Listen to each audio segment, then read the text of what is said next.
En las profecías las bestias son simbólicas. Las bestias representan naciones, representan imperios. Las 4 bestias de Daniel 7 representan 4 naciones.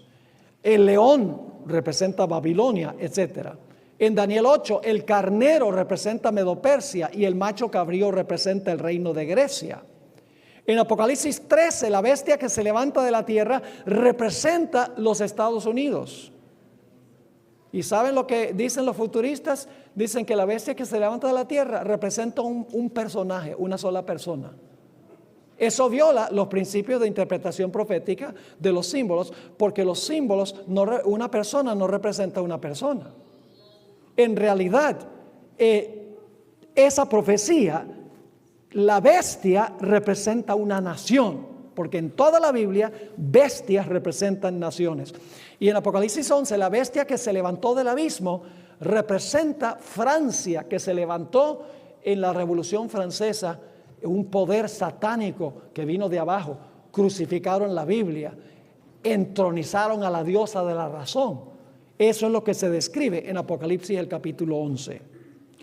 En la Biblia, y esto lo hemos estudiado, los periodos proféticos también son simbólicos. Eso lo hemos estudiado, ¿verdad que sí? ¿Cuál es el principio? ¿Cuánto vale un día literal en las profecías? Un año literal. ¿Cuánto vale un mes literal en las profecías? ¿Un mes qué? Simbólico.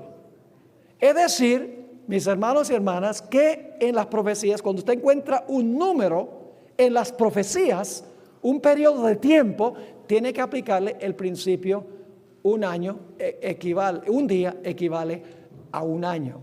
Es muy importante este principio. Un día literal equivale a un año literal. Ahora, para esto ustedes pueden hacer referencia al material que estudiamos ya en esta serie, 20 razones para aplicar el principio de que un día representa un año. Ahora, en las profecías los objetos y las cosas también son simbólicas. Por ejemplo, ¿qué representan las aguas en las profecías? Aguas, ustedes saben, representan muchedumbres, naciones, lenguas y pueblos. Así que cuando encuentren aguas en las profecías, no piensen que se deben tomar literalmente. Por ejemplo, los futuristas, cuando llegan a Apocalipsis 16, donde dice que las aguas del Éufrates se secaron, ellos están esperando para dar lugar a los reyes del oriente. Ellos dicen, pues entonces hay que secarse ese río en Irak para que entonces puedan venir los chinos. ¿Qué clase de interpretación profética es esa? No está hablando del Éufrates literal, porque en la Biblia aguas representan ¿qué? Muchedumbres, naciones, lenguas y pueblos. ¿Qué representan ojos simbólicamente? Ojos representan sabiduría o inteligencia.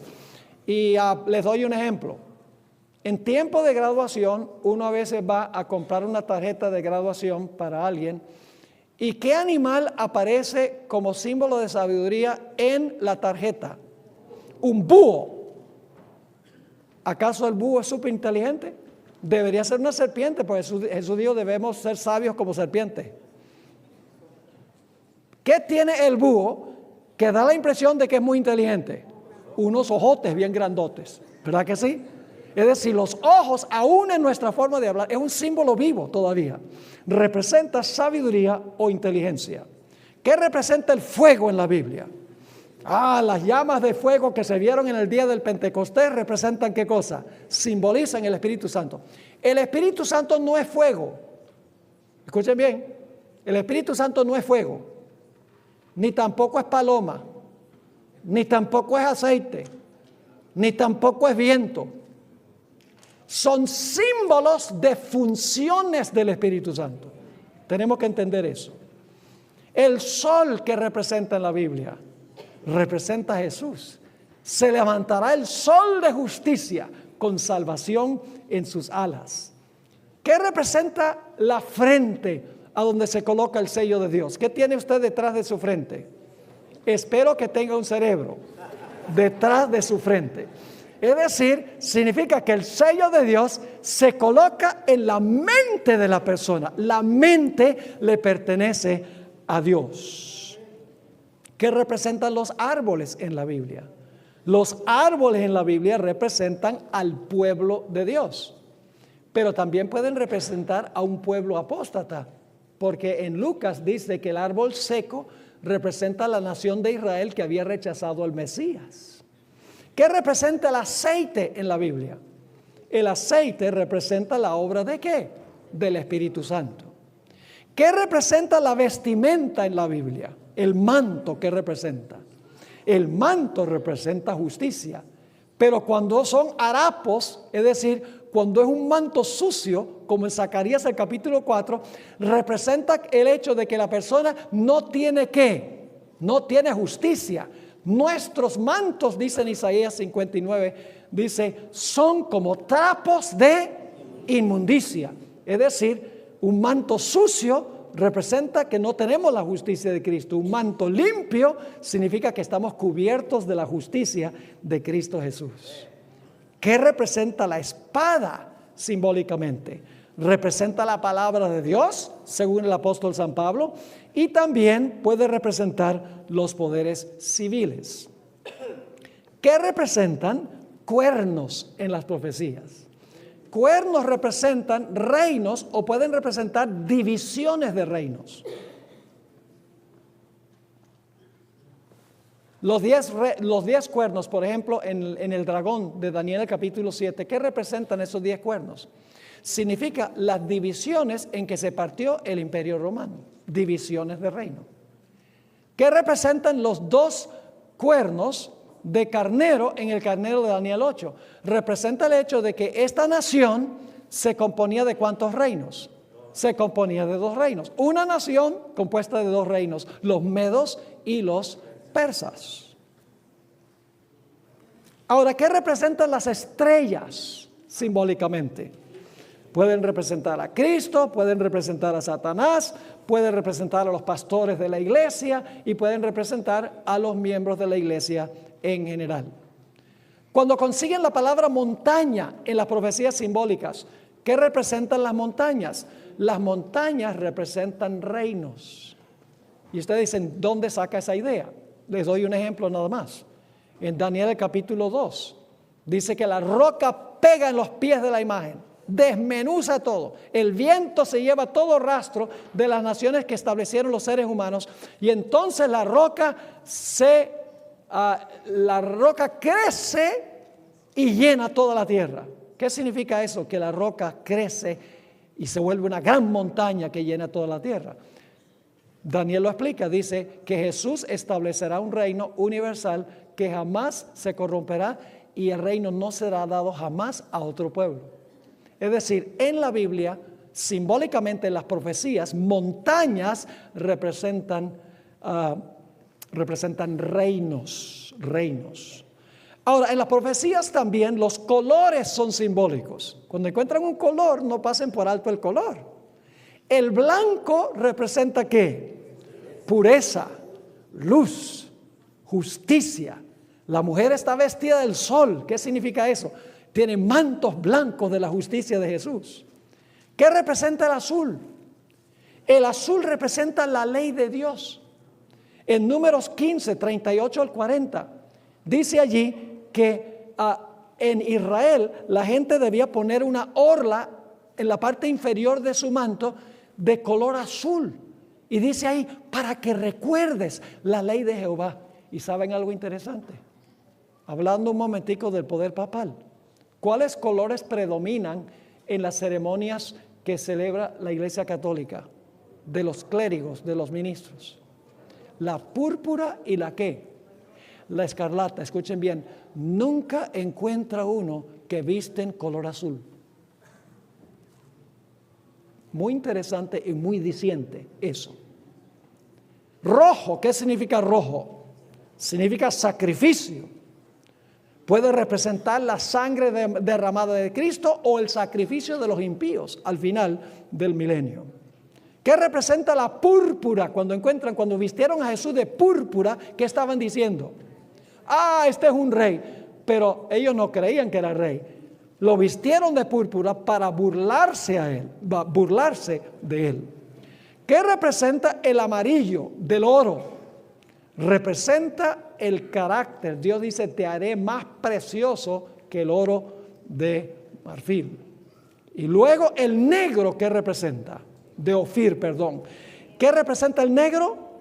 El pecado, las tinieblas, el error, estar bajo el dominio de Satanás. ¿Hay que tomar en cuenta los colores cuando aparecen en las profecías? ¿Cómo no?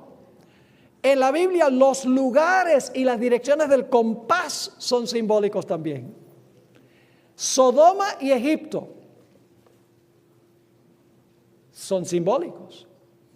En Apocalipsis 11:8 dice que lo que sucedió en Francia, dice simbólicamente lo que sucedió es semejante a lo que ocurrió en Sodoma y en Egipto. ¿Qué dos cosas predominaron en la Revolución Francesa? En primer lugar, ateísmo. ¿Quién es Jehová? Yo no conozco a Jehová, ni dejaré ir a su pueblo. ¿Se caracterizó Francia por el ateísmo? ¿Cómo no? ¿Se caracterizó por la inmoralidad de Sodoma? Sí, hoy usamos la palabra sodomía, ¿verdad? Para representar una inmoralidad extrema. Era tan terrible Sodoma que querían tener relaciones sexuales con los ángeles. Así de terrible era. Y así fue Francia. Es decir, que los lugares, naciones pueden ser simbólicas también de ciertas características morales. Babilonia representa la confusión que existe en el mundo hoy. Cuando la Biblia habla en las profecías de Babilonia, no debemos decir, Irak. No, Babilonia es un lugar, pero el lugar representa una idiosincrasia mundial. Israel y Jerusalén también tienen valor simbólico. El rey del norte y el rey del sur. No debemos decir rey del norte y rey del sur. Pues entonces el rey del norte tiene que ser Canadá porque está bien más al norte, y el rey del sur tiene que ser Argentina. No, las direcciones del compás se retiran, se quitan y se ven las características. El rey del norte en los tiempos bíblicos era Babilonia, porque para llegar a Israel había que venir hacia el occidente y luego bajar hacia Jerusalén. Y el rey del sur en los tiempos bíblicos era Egipto. Es decir, que no debemos nosotros pensar que cuando se usa el rey del sur y el rey del norte, tenemos que buscar a alguien literalmente en el sur o literalmente en el norte. No, el rey del norte es Babilonia, y Babilonia es espiritual. El rey del sur es Egipto, y Egipto representa el secularismo o representa el comunismo. Finalmente, en las profecías, las acciones muchas veces son simbólicas. Las acciones son simbólicas. Les doy un par de ejemplos. En Apocalipsis capítulo 10, se le dice a Juan que tome el librito, que dicho sea de paso, el librito es Daniel 8 al 12. Tiene un material en el manual especificando eso. Daniel 8 al 12 especialmente se enfoca en el juicio investigador, la purificación del santuario. Así que a Juan se le dice, come el librito. Es una acción. Nadie anda comiendo libros por ahí. Eso es simbólico. Y dice, será dulce en tu boca y amargo en tu vientre. Es lo que pasó en 1844. Juan representa el pueblo de Dios en 1844. El mensaje del juicio fue dulce porque esperaban que Jesús iba a venir. Pero luego el mensaje del juicio, de la purificación del santuario, se volvió amargo porque Cristo no vino cuando lo esperaban. Las acciones, en otras palabras, son también simbólicas. Y finalmente, en Apocalipsis 17 se menciona una ramera que se está portando como una ramera, está actuando como una ramera. ¿Qué representa eso? Un sistema religioso que actúa como actúa una ramera, fornica, es decir, no es fiel a su relación matrimonial, sino que en sus acciones fornica con los reyes, tiene otros amantes que no son Jesús. Así que hemos cubierto este principio. ¿Cómo interpretar los símbolos de las profecías? Si aplicamos estos principios, vamos a acertar en nuestra interpretación profética de los símbolos y no vamos a errar.